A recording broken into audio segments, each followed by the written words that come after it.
Okay, growing up, I was rejected. I was a pretty good looking kid, always saying the wrong thing, the inappropriate thing.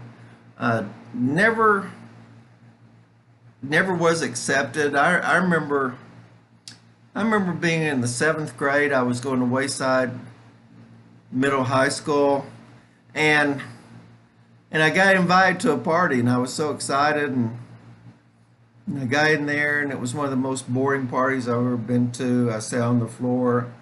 I didn't even co-mingle with anybody. My dad picked me up. Dad was a very smart man. He drove cheap cars. He had a Chevy Nova that you turn the key off and the engine kept running. Brand new. And he said, "I'm going to pick you up at the party." And I was like, "Oh my God, please, please, please, no." Well, he came to pick me up, and the kids there were throwing rocks at me, leaving the party.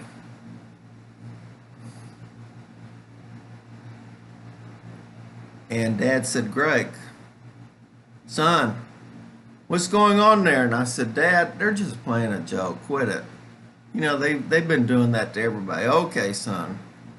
So we rode on off. When he died, he was 400 pounds, crippled. Said he had polio. I never really understood it. Got so many different stories. He was a good man. My mom, growing up, she was a prophet. We never understood her. We didn't know who she was, what she was doing. But one thing I do know, I'm still tripping on the drugs that she was taking when I was a fetus. Cocaine was legal back then, so was speed. Uh, Now I'm kind of joking too, but this is what I'm not joking about. Rejection. That's what I'm saying. If you've been rejected your whole life, then you're a remnant. A remnant is the end piece of a fine piece of cloth or roll or carpet, fabric, whatever. And it's useless to the world. They throw you away.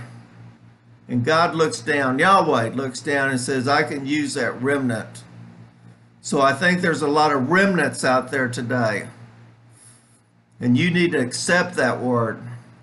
He loves a remnant. I think there's several meanings to that word. Cut.